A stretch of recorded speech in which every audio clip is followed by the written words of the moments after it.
Hello, my name is Lorelai Gilmore, and welcome to another reading recap. Any trigger warnings I can think of will be listed in the description below, and a general spoiler warning now. If you hear a book title that you do not want spoiled, please skip ahead or click away. Number 1, Someday Maybe, by Lauren Graham. I gave 4 out of 5. I've been wanting to read this for years, and I'm happy to say that it was worth finishing. The main character is an actress struggling with auditions and a crappy daytime job. She has roommates and crappy kind of relationship with a cute actor from class. It's fun and lighthearted. She ends up stumbling into a love triangle and then has a rant about how she'd never get into a love triangle and how ridiculous that is, blabbering about all of this to one of the points of her love triangle. I definitely recommend reading this, so I won't spoil anything more. I really hope Lauren writes more books. Number 2, Heart of Iron by Ashley Poston. I gave 2.5 out of 5. I think I officially read too much because this did not hold my attention at all, and it felt like Illuminae but aimed at middle schoolers. A teen girl is in space with an android who she falls in love with, and he glitches and suddenly becomes human, and they immediately kiss and start touching hands. It's a bit weird, but I'll probably read the second book at some point. Number 3, In 5 Years by Rebecca Serle. I gave 1 out of 5. This is categorized as a romance, but it's far from that. There's zero romance in it. Danny gets proposed to and she accepts. She takes a nap and has a dream about a guy named Aaron. It takes place exactly 5 years in the future, and it's a graphic sex dream. She then wakes up and is so hung up on it that she goes to therapy. It flashes forward 4.5 years later, and her best friend finally decides to settle down and be in love. Guess who with? Aaron, from her dream. Danny pisses me off the entire book. She's always thinking horrible thoughts of her friend being a floozy and, oh no, this is my man from my dream. Her thoughts are pretty foul the entirety of this book.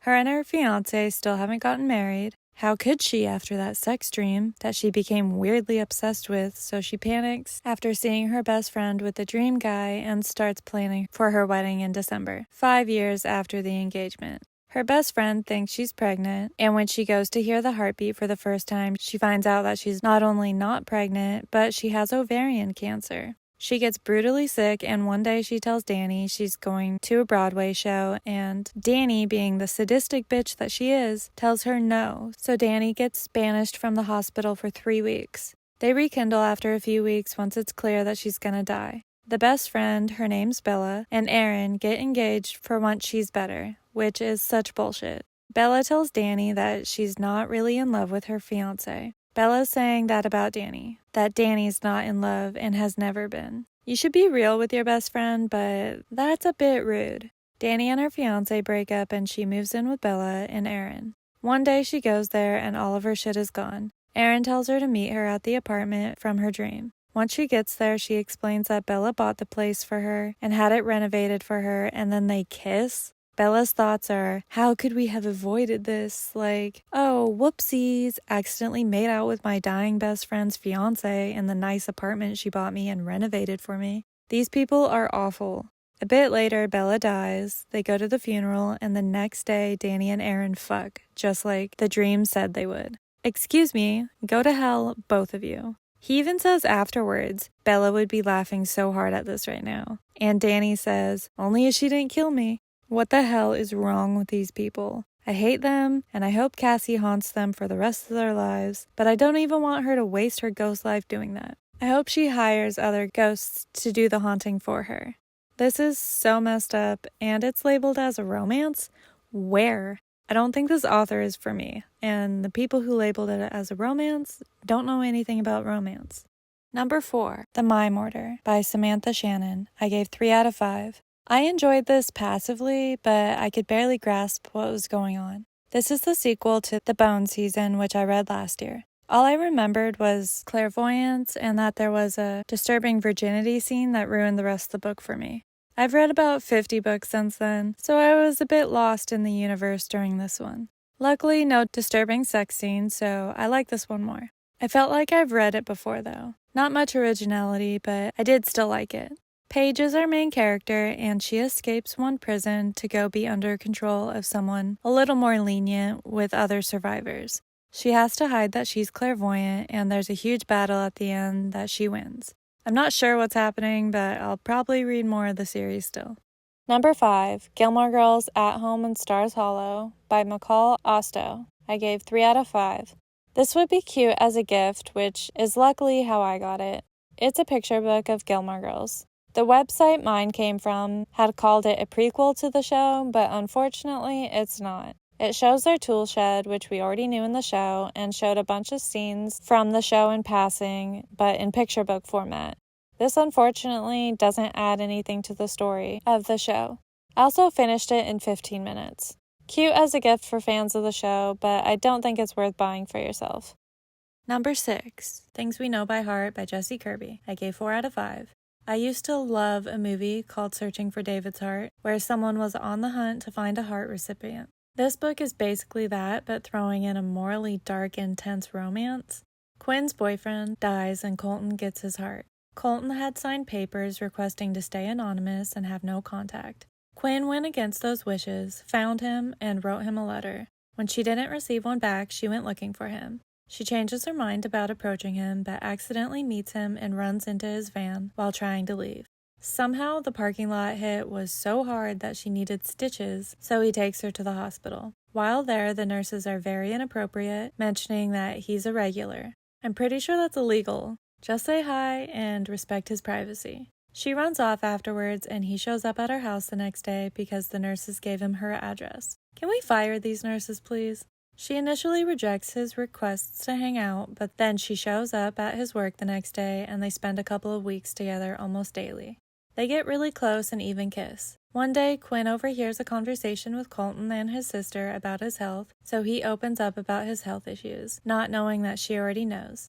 They kiss a lot more. She sees his scar. I don't think they had sex, though. My brain tunes out once things get horizontal, but I'm pretty sure it was just kissing and scar showing. She gets a call that her dad's in the hospital, and they rush there. While there, Quinn finds the unanswered letter she wrote him in his pocket, and he snatches it back, saying it's not hers. She says it is, though, and the truth finally floods out. Secrets are so bad on relationships, especially to this level. Don't do it. Just be open. He storms off, and after a few days of him ignoring her, she shows up and finds out that he's in the hospital too. So she rushes to see him, and she's all, "I'm sorry, I fucked up, but I love you." And he's all, "I fucking hate you, but I can't stop thinking about you, so I want you." And they end up together. I can't even imagine his experience. He got really sick and things ended with his girlfriend. Then Quinn comes along, and not only is he her rebound, but he's also weirdly a placeholder specifically because of an organ he received for being sick. I can't understand her much either. She lost her boyfriend so young, then tries to replace him with someone who literally has a piece of him. How will she ever know if she truly sees Colton as his own person or not? Plus, this guy just had a heart transplant. He seems incredibly sweet and lovable, but her boyfriend just died, and she's signing up to outlive another partner. Is she going to follow this heart to the next guy? Can an organ be transplanted more than once? Can organs outlive average human lifespans? Science is crazy to me. The human body is a wondrous thing. Overall, what she did was messed up, but I did really love this book. The Floating Girls by Lo Patrick. I gave 2 out of 5. The first line on the description of this on Goodreads calls it the next Where the Crawdads Sing, and I find that insulting to an amazing book. This really feels like it tried to copy that story, and they made it worse. It takes place with an abusive family on a marsh. A young daughter meets a cute boy in the woods, and there's a murder mystery, with no hard ending. This one's extra annoying because it's from the perspective of a 12-year-old kid named Kay. She wanders about and finds a boy her age named Andy. She becomes his friend, but her father forbids it. She goes against his wishes and befriends him anyway. Later, her parents get arrested for murder and kidnapping. One of her sisters was just a kid that they found one day. I think the dad did a few years for that and got out, but the mom got charged with murder of Andy's mom, who was having an affair with her husband. That's why he didn't want Kay to befriend Andy. It flashes forward 5 years, and Kay sees Andy, waves, and he turns and runs away, and the book just ends there. This kind of felt cute in the beginning, like Kay and Andy would be soulmates in the end, but it doesn't even give us that. What it does give us is lackluster. I don't recommend this, but I do recommend Where the Crawdads Sing. Number 8, Eleanor and Park by Rainbow Rowell. I gave 3.5 out of 5. I did thoroughly enjoy this book and would recommend it, so if you're planning on reading it in the future, please skip ahead so I don't spoil it all. This takes place in the late 80s. Eleanor is a chubby redhead who has a bit of a boyish, alternative Avril Lavigne type style. She sits next to an Asian boy on the bus named Park. They're both 16. They don't speak at all for a long time. He reads comics on the bus, and once he realizes she's reading the pages as well, he starts glancing that she's done with the page before turning, which is so dang cute. One day, when they don't finish, he silently hands her the comic, and she takes it home and reads it. Next day, she brings it back, and he brings more for her to borrow. She lives in a poor household with an abusive stepfather. She shares a room with a bunch of siblings and doesn't have money for anything, including music. Park makes her a cassette, but she doesn't have anything to listen to it on, so he pulls out his tape deck and puts his headphones on her and hits play. He ends up letting her borrow it that night. They start talking more and more, bonding over comics and music, and this is such a perfect meet-cute situation for me. I love it so much. Eleanor is getting bullied at school really badly. At one point, her mom finally gets her new jeans and a top, and during gym, bullies take the clothes from her locker and flush them in the toilet. Her PE teacher makes her fish them out, even though she just throws them away. That's so messed up to me. The teacher should have gotten the janitor or the bullies to grab them out of the toilet themselves, not make the victim reach into the grimy toilet and traumatize her further.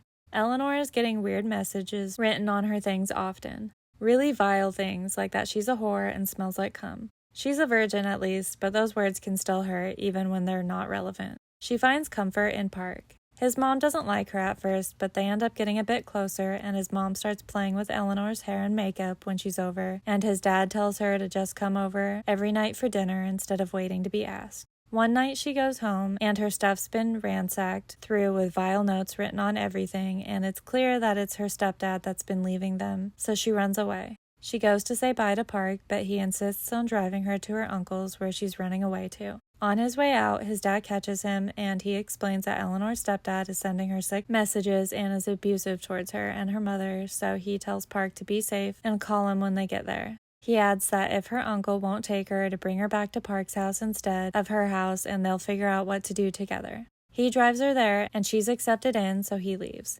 He writes her every day, but she never writes back. She never calls either. She's just gone. They had talked of going to prom together, but that doesn't happen, so he goes with someone else. He always writes her, but eventually stops mailing out the letters and tapes that he makes her. She gets comfortable in her new home, but she collects the letters and packages without opening them, refusing to believe they'll be together again. She thinks that he'll never love her more than the day he dropped her off, and she sure is doing a good job at making sure that happens. One day, Park gets a postcard from her with just 3 words, and the book ends. I'm assuming it's I love you, maybe an I miss you. I hate that it just ends though. What kind of bullshit is that? The few things I didn't like are that ending. They mentioned race a lot. She makes a couple of friends who help her peel off pads that the bully stuck to her locker, but they make sure to tell us that they're black. Later, someone mentions getting pregnant and says it better not be a black man, or it probably is, something like that. When she's at her new school, she's all, there's no Asians or black people here. I just don't like that was mentioned, and it felt unnecessary. With Park, it makes sense because it explains his mom's history, but everything else doesn't need to be mentioned. Why is their race brought up so often? Last thing being that teacher making her grab her clothes out of the toilet. Obviously, the abuse from her stepfather and the bullying aren't happy points either, but they make the story. The teacher doing that to her just makes her a bitch, and it bothered me. What I love about this was the chemistry. They had a very slow burn that flourished naturally and beautifully. This has almost become a movie twice now. The second time still floating in the air with no news, so I'm hoping it comes to fruition because I'd love to see it. Number 9, Expiration Dates by Rebecca Serle. I gave 2 out of 5. I'm feeling very generous in giving this a 2-star rating considering it is quite stupid and unoriginal. This concept has already been done similarly in a Black Mirror episode and a 2009 movie called Timer. Not entirely the same, but enough to make this feel unoriginal.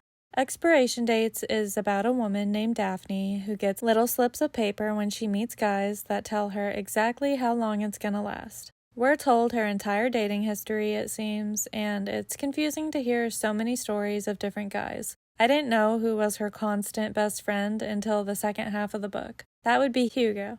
They dated once, and he's the only one who knows about the expiration dates and her heart issues. I love a good sick romance, but this was not good by any means. She knows she's limited on time, yet she knowingly wastes time with these guys who she knows will have a short time frame in her life, and she keeps getting dumped. It's not a fun story. I just can't relate to her at all. Her character feels so stupid to me. She goes on dinner dates and gets drinks and talks about sex a lot. I can't relate to any of that. That's just not my idea of a good time. It's obvious the entire book that Hugo is her person, and she gets engaged to a guy named Jake instead. He's a widow and very sweet and caring when he finds out her illness. He helps take care of her, wants to go to her appointments, gives her her pills and smiley faces to help make it feel less dark. He's a complete sweetheart apart from proposing and later asking about kids. When she's surprised, he says he's fine either way, he just wanted to talk about it, and she breaks up with him even though she's not sure about it herself.